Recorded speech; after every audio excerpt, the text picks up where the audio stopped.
আজিৰ ভিডিঅ'টোত আপোনালোকক দেখুৱাবলৈ চেষ্টা কৰিম বলে বম বলবম।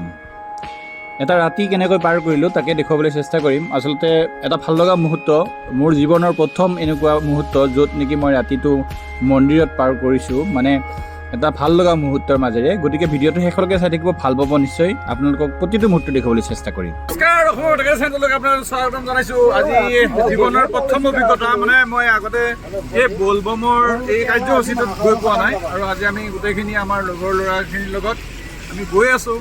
এতিয়া প্ৰথমতে কাপুৰপুৰী মন্দিৰত যাম, তাৰ পৰা আমাৰ আৰু কাৰ্যসূচী আছে, ৰাতিটোৰ কাৰ্যসূচী আছে। গতিকে আপোনালোকক দেখুৱাই ৰাখিম, চাই থাকিব ভিডিঅ'টো। বিশেষকৈ মোৰ প্ৰথম অভিজ্ঞতা, মই ৰাতি এনেকুৱাকৈ মন্দিৰত গৈ পোৱা নাই, এনেকুৱা বলবমৰ কাৰ্যসূচীত গৈ পোৱা নাই। গতিকে আপোনালোকে ভিডিঅ'টো শেষলৈকে চাই থাকিব। আমি এতিয়া যাত্ৰা আৰম্ভ কৰিছোঁ কাপুৰপুৰী মন্দিৰলৈ। আচলতে আপোনালোকক জনাব বিচাৰিছোঁ, এই বলবম আচলতে আমাৰ অসমীয়া যি জাতি আছে, অসমীয়াৰ বাবে বলবমটো নাছিলে।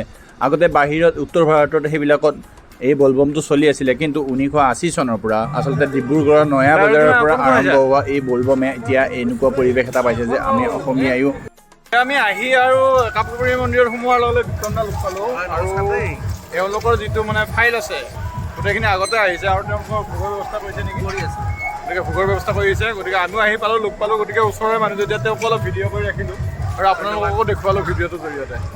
কেনে লাগিছে? বঢ়িয়া বঢ়িয়া। আজি ৰাতিটো এনেকৈ হ'ব, পুৰা পাৰ হৈছে। নাম কীৰ্তন হ'ব, নাম কীৰ্তন কৰি আমি পাৰ কৰি ৰাতিপুৱা পানী ঢালি তাৰপিছত ঘৰত যাম। আৰু ধুনীয়া অনুভৱ নহয় এইটো, একদম সুন্দৰ। এইটো অনুভৱ মানে প্ৰকাশ কৰিব নোৱাৰে। ধন্যবাদ। সেয়া বিপুল দা আছে, বিপুল দাকো দেখুৱাইছোঁ। গতিকে আমি লগ পালোঁ আহি, আমিও আহিছিলোঁ এই মন্দিৰলৈকে। গতিকে তেওঁলোক আগতে আহিছে, আহি আৰু ভোগৰ ব্যৱস্থা কৰিছে ধুনীয়াকৈ, আৰু তেওঁলোকে ইয়াতে ৰাতিটো পালন কৰিব, আৰু ৰাতি মন্দিৰত পানী দি ধুনীয়া অনুভৱ। একদম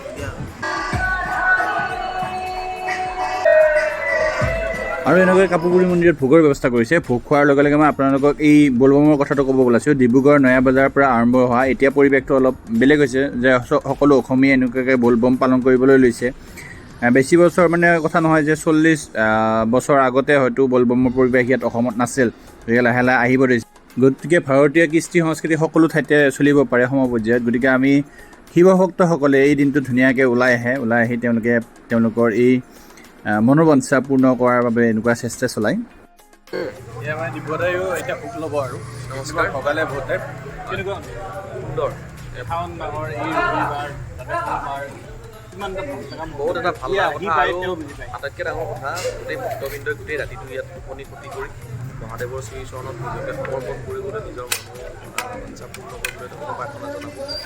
ৰাতি পুৱাৰ তেখেতসকলে নাম কীৰ্তন কৰি, গোটেই ৰাতি নাম কীৰ্তন কৰি পুৱতি নিশা তেখেতসকলে শিৱলিংগত পানী ঢালিব, জ্বলাভিষেক কৰিব।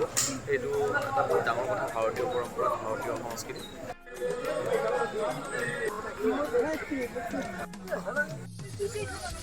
আৰু এয়া ভাঙৰ চিলিম কেইটা বাজিল থাকিব দাদা? কালি ধৰ সন্ধিয়া 4টা বজাত আজৰি হ'ব, আৰু ভক্তগণৰ অলপ কমবো। কালি সোমবাৰে চাগে এতিয়া মানুহখিনি আহিব।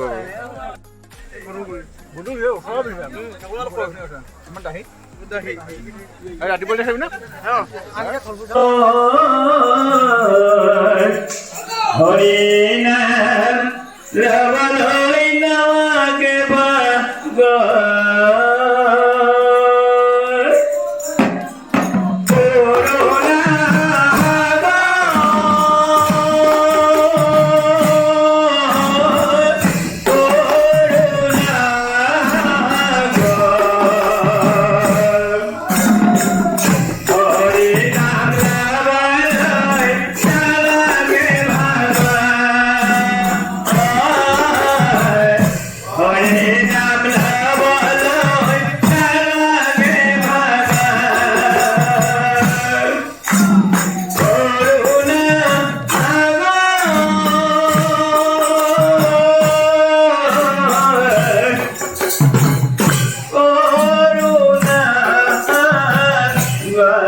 তাৰপিছতে আমি নাৰিকলী মন্দিৰলৈকে আহিলোঁ আৰু নাৰিকলী মন্দিৰৰ পৰিৱেশ দেখুৱাম আপোনালোকক এতিয়া।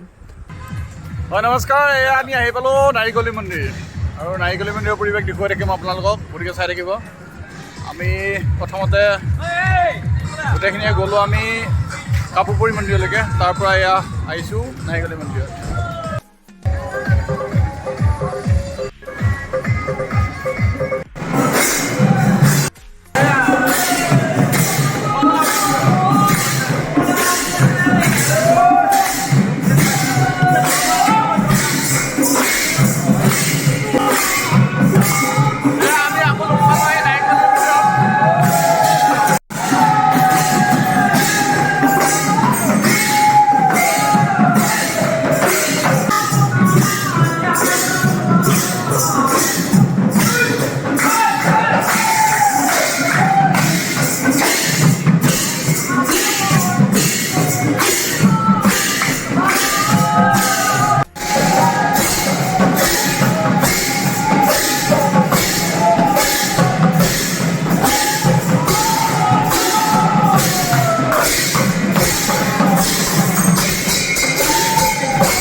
যদি আপোনালোকে বলবম যায় বা শিৱৰ লিংগত যদি পানী দিয়ে, গতিকে আপোনালোকে শিৱৰ লিংগত প্ৰথমতে পানী দিয়া পৰ্যায়টো কেনেকুৱাকৈ আহিছিল হয়তো আপোনালোকে নিশ্চয় কাহিনীটো জানে। গতিকে আপোনালোকক এটা প্ৰশ্ন কৰিব বিচাৰোঁ, আজি যদি ভিডিঅ'টো শেষলৈকে চাই থাকে তেতিয়াহ'লে সেই প্ৰশ্নটোৰ উত্তৰ কমেণ্ট বক্সত জনাব আপোনালোকে।